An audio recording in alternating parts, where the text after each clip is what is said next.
Azerbaijan में helicopter crash में Iran के राष्ट्रपति इब्राहिम रईसी का निधन हो गया। रईसी के निधन पर भारत में एक दिन का राजकीय शोक घोषित किया गया है। भारत के लिए रईसी का निधन एक बड़ा झटका है, क्योंकि भारत के प्रति रईसी का रुख बेहद सकारात्मक था। यहाँ तक कि पाकिस्तान यात्रा पर जब रईसी से कश्मीर को लेकर बात की गई थी, तब भी रईसी ने शहबाज शरीफ को उसी के घर में बेइज्जत कर दिया था। ईरान भारत का महत्वपूर्ण रणनीतिक, व्यापारिक और ऊर्जा साझीदार रहा है। पीएम मोदी और इब्राहिम रईसी में गहरी दोस्ती थी और ईरान के राष्ट्रपति इसी साल भारत भी आने वाले थे। दोनों देशों के बीच दोस्ती और गहरे संबंध ही थे कि ईरान पर लगे अमेरिकी प्रतिबंधों के बावजूद भारत और ईरान के बीच परस्पर व्यापारिक संबंध बरकरार थे। इब्राहिम रईसी और मोदी की मुलाकात कई मौकों पर हुई। 2022 में भारत के पीएम मोदी के बीच मुलाकात भी हुई थी।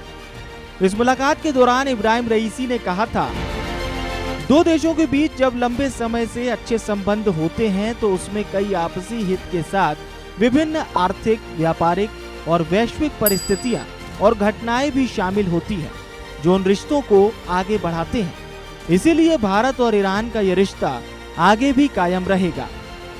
भारत और ईरान के बीच मजबूत संबंधों को इसी नजर से देखिए कि भारत में चुनाव के बीच केंद्रीय मंत्री सर्बानंद सोनोवाल ईरान जाते हैं और चाबहार पोर्ट की डील साइन करते हैं।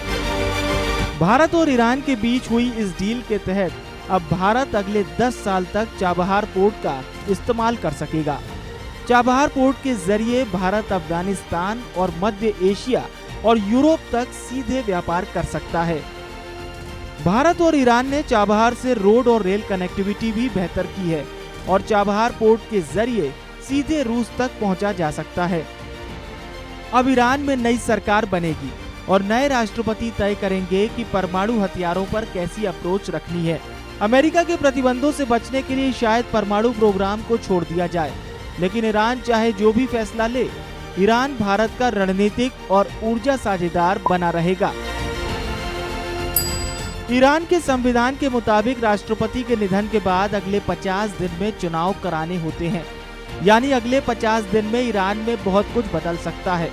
ईरान की आर्थिक हालात बहुत बेहतर नहीं है और संभव है कि नई सरकार अमेरिकी प्रतिबंध हटाने की दिशा में काम करे। यदि प्रतिबंध हटे तो भारत और ईरान के बीच क्रूड व्यापार फिर से शुरू होगा, यानी भारत को सस्ता कच्चा तेल फिर से मिलेगा, जो भारत की अर्थव्यवस्था को मजबूती देगा। Bureau report, India news.